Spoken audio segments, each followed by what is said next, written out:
పాఠశాలకు ఉచిత బస్సు సౌకర్యం కల్పించానంటే పేదల విద్య పట్ల మనకి ఎంత చిత్తశుద్ధి ఉందో ఆలోచించుకోవాలి. కాబట్టి ఏదైతే కాంగ్రెస్ పార్టీ అనేది ఎప్పుడు బడుగు బలహీన వర్గాల పార్టీ, జగన్మోహన్ రెడ్డి గారికి రాజశేఖర రెడ్డి గారి సుపరిపాలన తెస్తాడనే ఆశతో ఆ రోజు కాంగ్రెస్ వాదులందరం కూడా జగన్మోహన్ రెడ్డి వెంట నడిచాం, జగన్మోహన్ రెడ్డి గారికి ఓట్లు వేసి గెలిపించాం.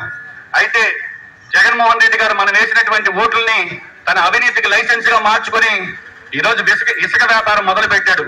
బహుశా దేశంలో ఎక్కడా కూడా పేపర్లో ప్రకటన నాణ్యమైన ఇసుక అందుబాటు ధరలను ఎక్కడా ఉండదు.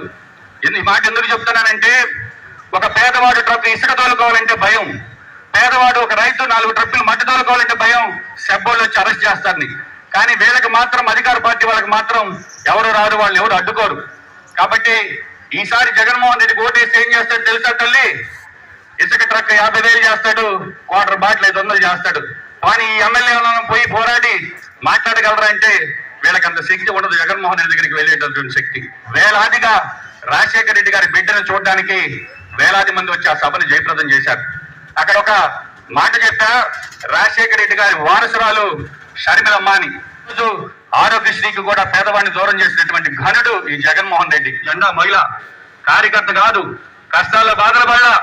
కానీ ఈరోజు కేవలం తన దగ్గర ఉండేటటువంటి డబ్బు సంచికి చంద్రబాబు గారు వేమిరెడ్డి ప్రశాంత్ రెడ్డి గారి కాళ్ళ దగ్గర ఈరోజు కోవూరు తెలుగుదేశం కార్యకర్తల ఆత్మాభిమానాన్ని అమ్మకానికి పెట్టాడంటే తిరిగి మనం ఆ పార్టీని ఆదరించాలని అడుగుతున్నా.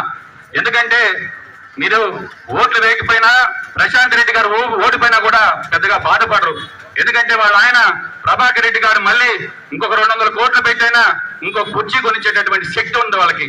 కాబట్టి నేను మీలాంటి పేదవాడిని, మీలో ఒకటిని, ఒక గ్రామ సర్పంచ్ గా పనిచేసిన వాడిని, ఒక పార్టీ కార్యకర్తల కష్టాన్ని తెలిసిన వాడిని. కాబట్టి ఈ రోజు పేదవాడిగా మీ ముందుకు వచ్చి నేను ఓటు అడుగుతున్నా.